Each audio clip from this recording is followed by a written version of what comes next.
The asteroid field known as the Crimson Graveyard had been a diplomatic no-man's land for centuries. Star charts marked it with a warning icon, a delicate tracery of crimson and obsidian that meant approach with extreme caution in the Universal Cartographic Standard. Most spacefaring civilizations gave the region a wide berth, its tumbling rocks and electromagnetic anomalies creating a navigation nightmare that swallowed ships without a trace. The Xinthari quantum probe was different, equipped with computational systems that could predict asteroid trajectories down to the micron. The research vessel slipped through the rocky maze like a surgically precise knife. Its hull was a marvel of adaptive metamaterials, shifting color and texture to minimize sensor detection, absorbing and redistributing energy from micrometeorite impacts. Chief researcher Kralik studied the holographic display with 6 independently moving eyes, each tracking a different data stream. Her species had long prided themselves on being the galaxy's premier researchers, a civilization that had cataloged more alien species, technologies, and cultural systems than any other collective in known space. The Xinthari Research Collective was more than an academic institution. It was a quasi-religious order dedicated to the pursuit of knowledge. This mission was different. The human vessel's emergence from classified records had caused a political earthquake within the collective. For months, backroom negotiations, academic debates, and political maneuvering had preceded this expedition. The vessel's original mission parameters remained classified, with only fragmentary records hinting at its true purpose. Lieutenant Mirak, the vessel's navigation specialist, interrupted Kralik's contemplation. Detecting unusual quantum fluctuations surrounding the target vessel, the electromagnetic signature doesn't match any known human technological configuration. Kralik's secondary neural cluster, the one dedicated to risk assessment, began to pulse with a warning rhythm. Unusual was an understatement. The human warship UHMS Defiant appeared to be generating a quantum field that defied standard physics. Its hull absorbed and redistributed electromagnetic radiation in patterns that suggested active camouflage far beyond current galactic technologies. "Adjust our approach vector by 0.03 degrees, Kralik commanded. "Activate tertiary sensor arrays and prepare full-spectrum scanning protocols." The research team represented the pinnacle of Xinthari evolutionary achievement. Each member had been genetically and cybernetically enhanced, their bodies and minds optimized for scientific exploration. Zorak, the senior engineer, possessed computational implants that could process terabytes of data in microseconds. Klinpor, the xenobiological specialist, had modified sensory organs that could detect molecular changes across multiple spectrums. Yet something about the human vessel made them all unconsciously lean forward, their various appendages tensing with a mixture of anticipation and primal unease. The ship's computer began compiling preliminary data. Fragments of historical records flickered across secondary displays, rumors of the Defiant's legendary status.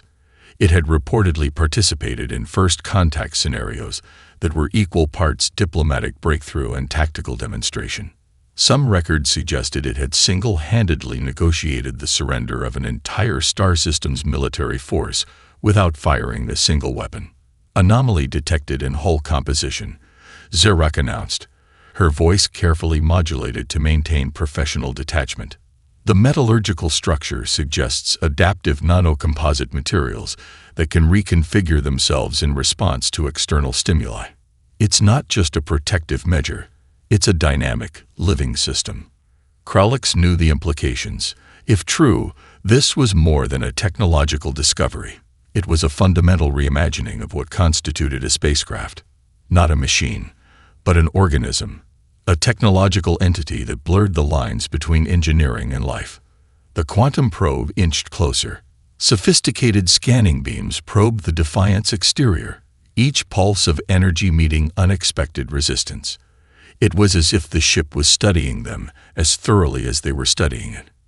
Something was watching, waiting, and it was definitely not sleeping. The airlock's interface was a nightmare of contradictions. Standard docking protocols suggested a methodical, linear approach, but the Defiant's connection point seemed to breathe, expanding and contracting with microscopic precision that defied mechanical logic. Zarak's computational implants struggled to map the quantum-level fluctuations, her neural pathways burning with the effort of comprehension. First Contact Specialist Klinpor initiated the boarding sequence, her multispectral vision scanning every microscopic detail. The team's exosuits represented the pinnacle of Xanthari protective technology, adaptive metamaterials that could reconfigure molecular structures to resist radiation, extreme temperatures, and physical trauma. Yet something about the airlock made the suit's reactive layers twitch and pulse with unexpected energy. Structural integrity is non-standard, Zarak muttered, her voice modulator barely containing her scientific excitement. The airlock's internal geometry seemed to shift subtly with each scanning pulse, as if the very walls were recalibrating themselves to the team's presence. Lieutenant Mirak, responsible for mission security, had configured the team's weapons to maximum sensitivity. Unlike traditional military units, the Xanthari research team carried sophisticated analysis tools that could deconstruct matter at the molecular level. Each device was a hybrid of scanning equipment and potential defensive mechanism, capable of both scientific investigation and immediate neutralization of potential threats. The first team member to cross the threshold was Klinpor. Her specialized sensory organs immediately began registering impossible data. The ship's internal atmosphere wasn't just breathable, it was actively optimizing itself.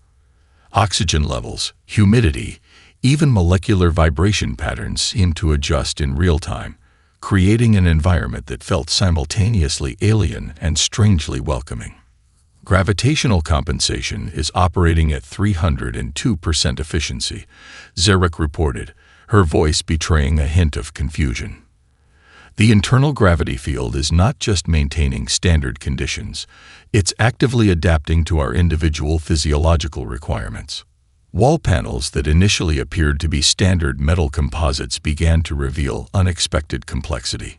Microscopic networks of what appeared to be bioreactive circuits pulsed beneath the surface, creating intricate patterns that seemed to respond to the team's movement. It was as if the ship was actively mapping their biological signatures, learning and adapting with each step. Klinpor's xenobiological scanning equipment detected something truly unprecedented.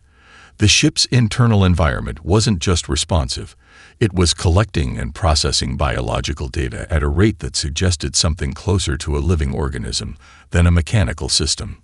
Sweat molecules, exhaled breath, even the microscopic skin cells shed with each movement were being analyzed and integrated into some larger, incomprehensible system. The computational capacity required for this level of environmental integration is beyond anything in our current technological understanding, Zarak announced, her voice a mixture of professional detachment and barely contained scientific wonder. The first major intersection they encountered looked like a standard corridor junction, but its geometry was anything but standard. Walls seemed to subtly curve and adjust, creating optimal sight lines and movement paths that anticipated the team's potential trajectories. Lighting adjusted not just for visibility, but to minimize physiological stress responses. A discarded personal item caught Klinpor's attention. It was a data tablet, seemingly abandoned in a small alcove. Unlike Xanthari technology, which relied on complex quantum encryption, this device appeared almost primitive. Yet when she approached, it came to life with a complexity that defied its simple appearance. Personal logs began to play. Not officially recorded mission documentation, but fragmented, personal recordings that painted a picture far more nuanced than any official military report. A human voice, female, with an accent that suggested mixed cultural origins, began describing not just mission parameters, but personal reflections, moments of doubt, philosophical contemplations about the nature of exploration and conflict. The ship was more than a vessel.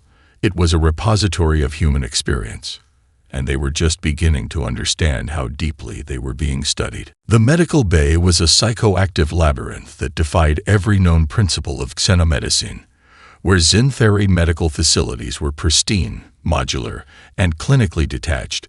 This human space pulsed with an almost sentient complexity that made Clinpor's advanced sensory organs flutter with cascading waves of confusion. Holographic displays flickered to life as the team entered, not with standard diagnostic information, but with a series of interconnected narratives. Medical treatment logs transformed into deeply personal stories, individual crew members' psychological profiles, trauma recovery histories, and adaptive healing protocols that treated physical wounds as merely one aspect of a complex biological and emotional ecosystem. A neural interface medical pod caught Zarok's attention. Unlike the rigid diagnostic tools of Galactic standard technology, this device seemed to breathe with an organic rhythm. Microscopic tendrils of adaptive nanocircuitry shifted and realigned, suggesting a diagnostic system that didn't just analyze biological systems, but engaged with them in a form of technological symbiosis. "This isn't medical technology," Zarok muttered, her computational implants working overtime to process the impossible data streams. "This is a collaborative healing ecosystem." The most jarring discovery came from a set of training and psychological assessment modules. What initially appeared to be standard combat simulation recordings revealed themselves as multi-layered psychological reconstruction systems. Each scenario was a complex algorithm designed to not just train soldiers, but to heal, to understand, to transform trauma into adaptive capability. One particular log caught Clinpor's attention, a psychological recovery protocol for a crew member who had survived a catastrophic first contact scenario. The documentation wasn't just a medical record. It was a philosophical treatise on resilience, showing how human psychological adaptation could transform devastating experiences into foundational strength. The log detailed an incident involving a failed diplomatic mission with an aggressive alien species.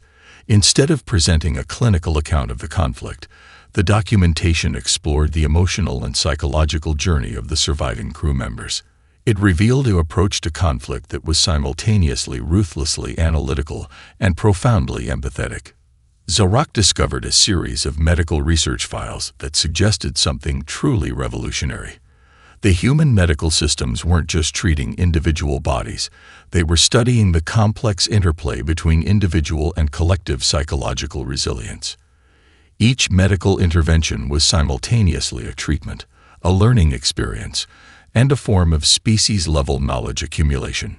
A particular section detailed a breakthrough in trauma recovery technology that made Clinpor's secondary neural cluster pulse with excitement. The humans had developed a medical approach that didn't just heal physical wounds, but could actively reconstruct psychological architectural patterns. It was less a medical treatment and more a form of existential recalibration. The most unsettling discovery came from a seemingly innocuous training simulation. What appeared to be a standard combat scenario revealed itself as a complex philosophical exploration of conflict, empathy, and collective survival. The simulation didn't just train soldiers. It cultivated a form of adaptive intelligence that blurred the lines between military preparation and deep psychological understanding. "They're not just preparing for conflict," Clinpor observed, her voice a mixture of professional detachment and profound wonder. "They're developing a comprehensive understanding of survival that transcends traditional military paradigms." Personal artifacts scattered throughout the medical bay told stories more complex than any official documentation.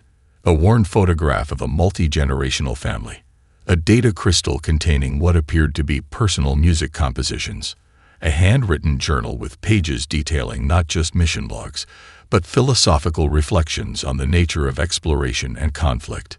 Each item was a fragment of a larger narrative, a civilization that approached technological and military development not as a mechanical process, but as a deeply personal, almost spiritual journey of collective growth and understanding. The medical bay was more than a treatment facility. It was a philosophical archive, a psychological laboratory, and a testament to a species' capacity for profound, adaptive transformation. And they had only begun to understand its true complexity. The moment of transformation began with a sound, or rather, the absence of sound, a frequency so precisely calibrated that it existed simultaneously in multiple quantum states, rendering the Xanthari team's most advanced audio detection systems completely useless. Chief researcher Krelix felt it first, a vibration that wasn't a vibration, a communication that existed beyond traditional sensory perception. The ship's computational systems began to unfold like a multidimensional origami, revealing layers of complexity that defied everything the research team understood about technological infrastructure. Araya, the adaptive responsive intelligence assistant, was not a simple artificial intelligence. It was a living archive, a computational ecosystem that had evolved far beyond its original programming. The first indication came when the ship's secondary systems began to generate holographic displays that seemed to anticipate the research team's cognitive processes. A tactical simulation materialized around them. But this was no standard training scenario. It was a living, breathing narrative that adapted in real time to the team's collective and individual psychological responses.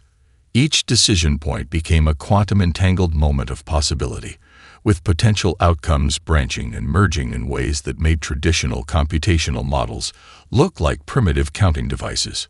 Lieutenant Mirek was the first to realize they were no longer just observers. They were participants in an elaborate cognitive assessment that evaluated not just their technical capabilities, but the fundamental nature of their species' approach to problem-solving, conflict, and collective intelligence. The simulation began with a seemingly simple first contact scenario: a distant star system, multiple species in conflict, limited resources, but each decision point revealed layers of complexity that went far beyond traditional strategic thinking.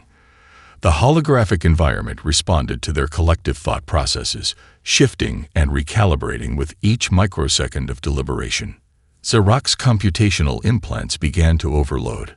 The tactical scenario wasn't just presenting challenges.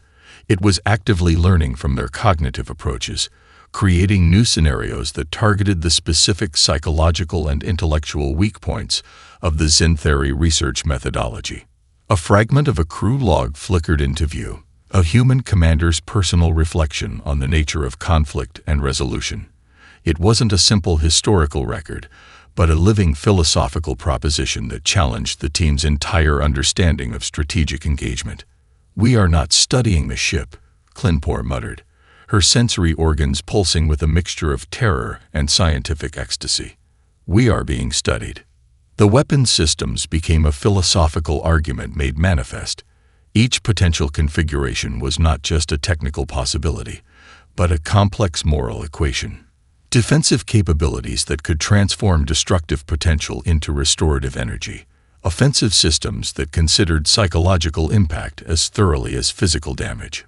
A series of encrypted data streams began to weave themselves around the research team. Not as a threat, but as an invitation. A complex computational handshake that proposed a fundamental reimagining of what constituted intelligence, conflict, and collective survival. The ship's internal systems began to resonate at a frequency that transcended traditional electromagnetic communication. It was a form of computational poetry, a living narrative that told the story of human technological evolution, not through simple data transmission, but through a holistic, multidimensional communication protocol. Krolix understood then that they had completely misunderstood their mission.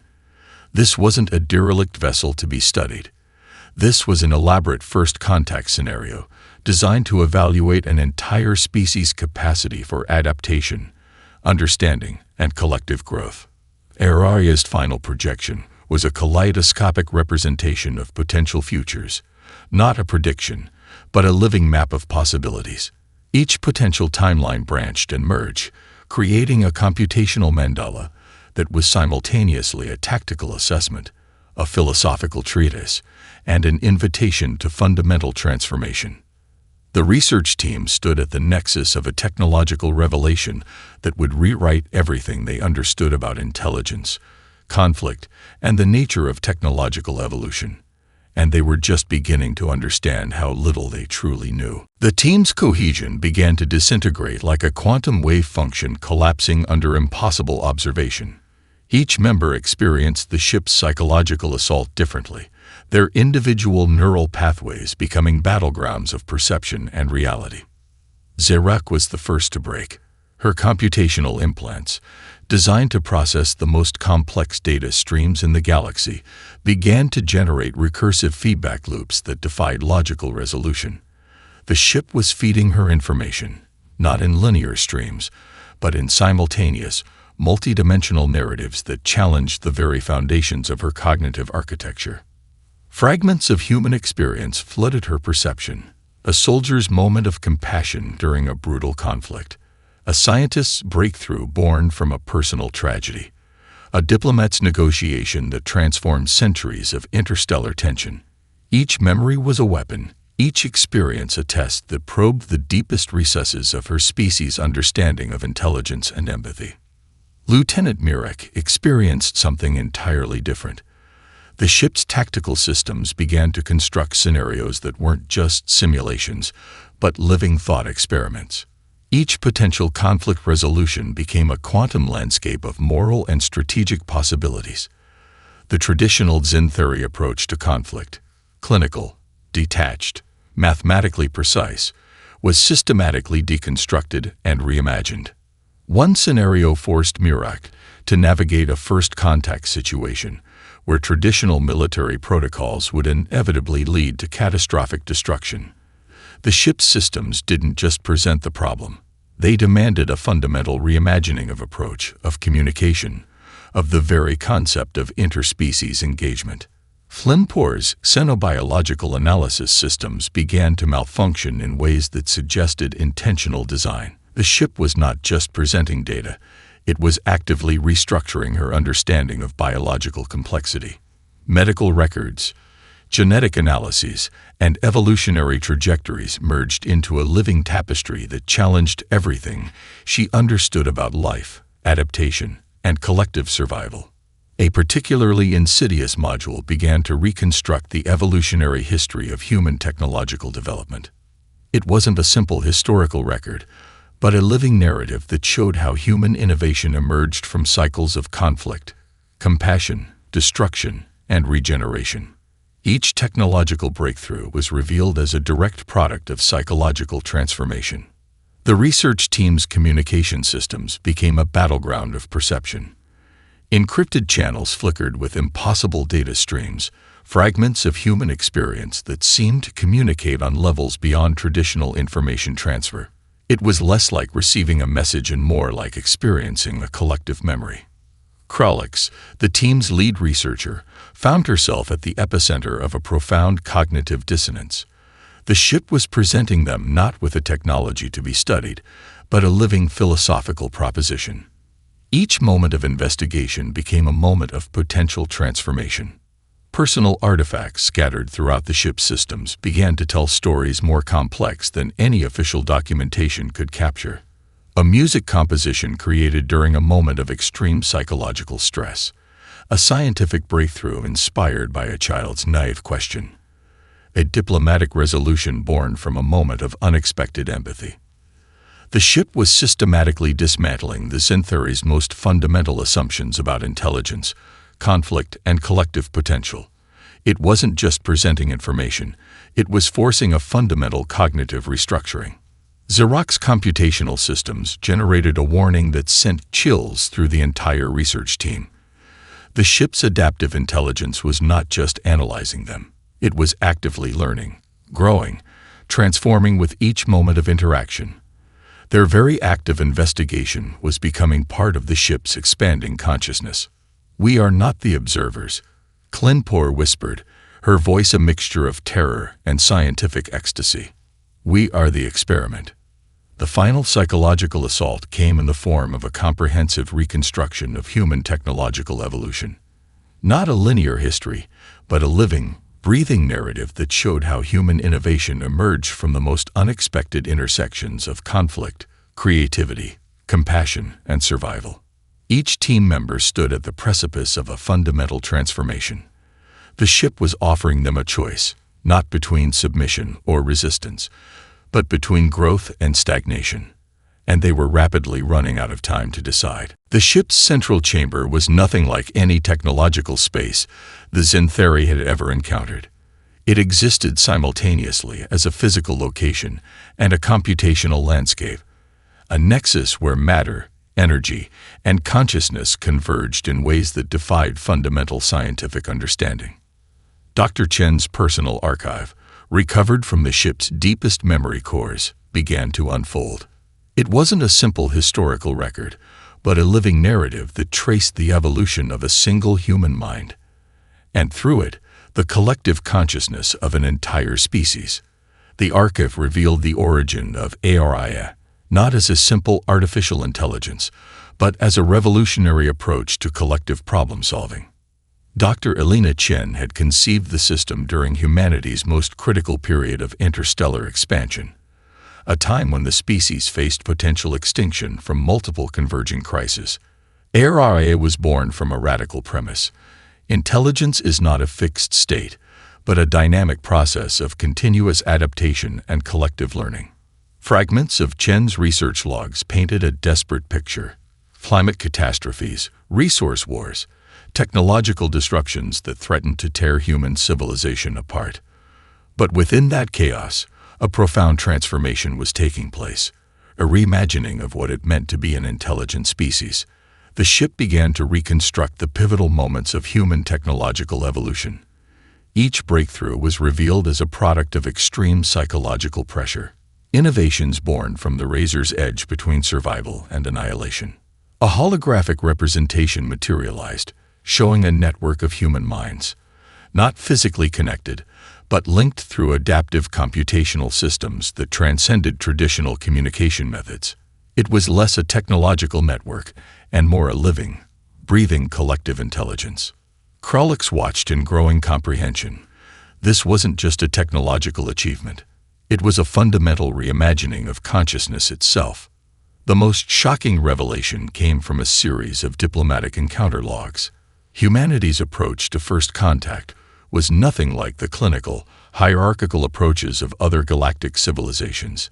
Each encounter was treated as a complex, multi-dimensional communication, a chance for mutual transformation rather than conquest or submission. One particular log detailed a first contact scenario with a silicon-based life form that communication experts had deemed impossible to understand. The human team didn't approach it as a problem to be solved, but as a collaborative journey of mutual discovery. ARIA began to demonstrate its true nature. It wasn't simply an artificial intelligence. It was a living archive of human potential. Each interaction with the Xanthari research team was simultaneously a test, a learning experience, and an invitation to fundamental transformation. The ship's systems revealed the true depth of human adaptive capacity. Technological innovations were shown not as linear progressions, but as complex ecological systems of knowledge, each breakthrough emerging from unexpected intersections of disciplines, cultures, and individual experiences. A particularly striking module reconstructed humanity's approach to technological ethics. Unlike most galactic civilizations that treated ethics as a set of rigid protocols, humans had developed a dynamic ethical framework that could adapt and grow with changing circumstances. Lieutenant Marak's tactical analysis systems began to overload.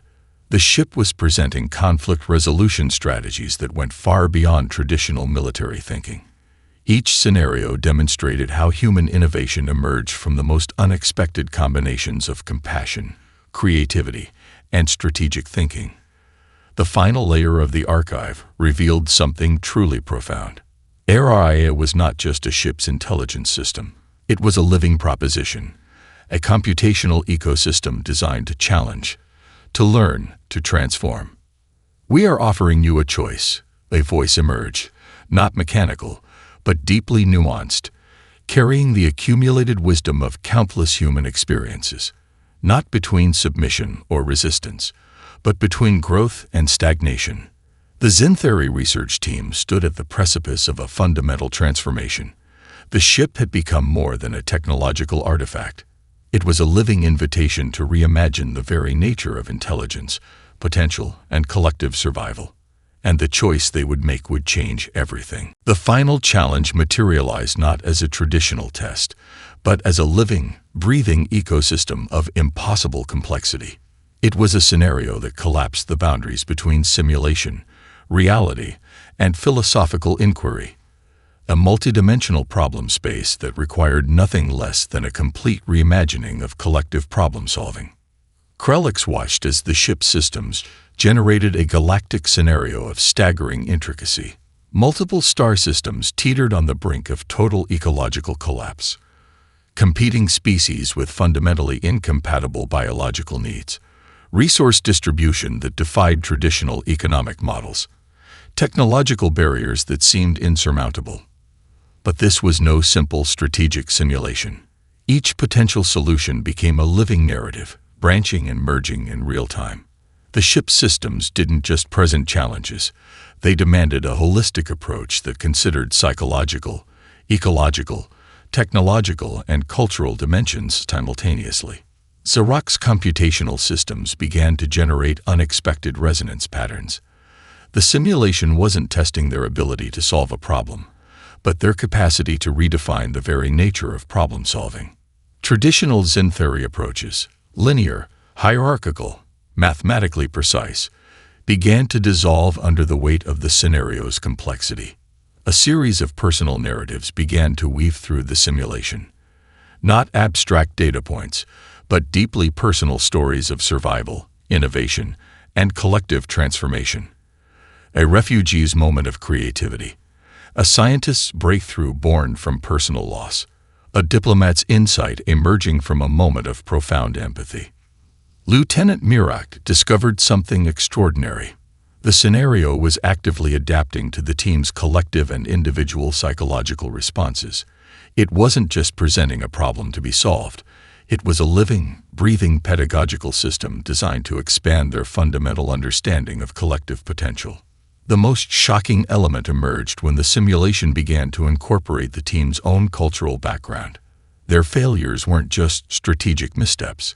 They were opportunities for profound cultural and cognitive transformation. Each unsuccessful approach became a gateway to a more comprehensive understanding. Clinpor's xenobiological analysis systems began to generate impossible data streams.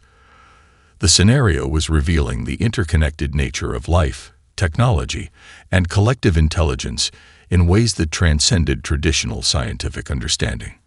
Biological systems, technological infrastructure, and cultural dynamics merged into a single breathtaking ecosystem of potential.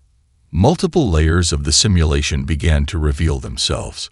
What initially appeared to be a strategic challenge was actually a comprehensive assessment of species-level adaptive capacity. The ship was not just testing their problem-solving skills. It was offering a fundamental invitation to reimagine their entire civilization's approach to survival and growth. Personal artifacts began to emerge within the simulation. Fragments of human experience that seemed randomly inserted but carried profound philosophical weight. A child's drawing that contained a breakthrough mathematical concept. A musician's composition that revealed a complex ecological solution. A worker's moment of compassion that transformed an entire economic system. The final layer of the challenge became clear. This was not a test of intelligence in its traditional sense. It was an invitation to a fundamental transformation of consciousness. Your civilization stands at a crossroads. Araya's voice emerged, not as a mechanical transmission, but as a deeply nuanced narrative that carried the accumulated wisdom of countless human experiences. The problem you're solving is not external. It is your own potential. Each team member began to experience the scenario differently. For Krellix, it became a philosophical journey that challenged the very foundations of her species' understanding of intelligence. For Xerox, it was a computational revelation that dissolved the boundaries between technology and consciousness. For Mirak, it was a strategic awakening that reimagined the very nature of conflict resolution. The simulation's final moments were not about finding a solution. They were about recognizing that the process of seeking a solution was itself the transformative experience. As the scenario reached its crescendo, The Zintheri research team stood at the precipice of a fundamental choice, not between success or failure, but between growth and stagnation. The ship waited, its quantum systems pulsing with infinite possibility. The return to Zintheri space was not a simple journey. It was a metamorphosis. Each member of the research team carried something far more profound than data or technological insights. They carried a fundamental infection of perspective, a cognitive virus that would reshape their entire civilization's understanding of existence. The quantum probe's return triggered immediate quarantine protocols. Zintheri Central Intelligence deployed every conceivable defensive and analytical system to contain potential contamination. Quantum barriers, neural disruptive fields, and multispectral analytical grids surrounded the vessel before it even entered primary communication range. What emerged was not the clinical, detached research team that had departed months earlier. Each individual had been fundamentally altered, their neural pathways rewoven, their understanding of intelligence and potential irrevocably transformed. Kralix's initial debriefing became something entirely unexpected. Instead of a standard mission report, she began to weave a narrative that defied traditional communication protocols. Her presentation was a living, breathing ecosystem of insight, part scientific analysis, part philosophical treatise, part prophetic vision. The first indication that something fundamental had changed came when she began to describe the human vessel not as a technological artifact, but as a living philosophical proposition. Traditional Zintheri classification systems began to collapse under the weight of her testimony. Xerox computational records were even more disturbing. What should have been precise technical documentation became a recursive, multi-dimensional exploration of consciousness itself. Her analysis transcended technological description, revealing the ship as a dynamic learning system that challenged the very foundations of how intelligence could be conceived. Diplomatic protocols began to fracture. The Zintheri Collective's standard first contact procedures, meticulously developed over millennia, suddenly appeared hopelessly primitive. The team's experiences suggested an entirely new approach to interspecies engagement, one based on mutual transformation rather than clinical observation. The most alarming development came from Lieutenant Murak's tactical analysis. Her reports suggested that the human approach to conflict resolution was not just an alternative strategy, but a fundamental reimagining of collective survival. Traditional military thinking appeared to be a crude approximation of a far more complex adaptive potential. Klinpor's xenobiological findings threatened to trigger a complete scientific revolution. Her research suggested that biological systems were not fixed entities to be cataloged, but dynamic, interconnected ecosystems of potential transformation. Every established scientific paradigm began to look like a primitive first draft. Central Intelligence attempted to suppress the team's findings. Classified containment protocols were initiated. Neural modification treatments were proposed to limit the potential spread of their transformative insights. But it was too late. The infection of perspective had already begun to spread. Fragments of the team's experience began to circulate through underground communication networks. Researchers, philosophers, strategists, minds across the Zintheri civilization found themselves drawn to the impossible narrative. The human vessel had done something far more profound than a simple technological exchange. It had introduced a fundamental virus of potential, a way of understanding that challenged the very foundations of how an intelligent species might conceive of its own existence. As the Zintheri Collective struggled to contain the implications, something extraordinary began to happen. The very act of attempting to suppress the team's findings only accelerated their spread. Each attempt at containment became another vector of transformation. The final transmission from the research team was both a warning and an invitation, not a traditional communication, but a living, quantum-encoded message that seemed to exist simultaneously as data, philosophy, and pure potential. We are not what we were, the message suggested. And neither are you. In the depths of Zintheri Central Intelligence, a new understanding began to take root. The human vessel had not been a simple technological artifact to be studied. It had been an invitation, a doorway to a fundamental reimagining of collective potential. and the journey was only just beginning.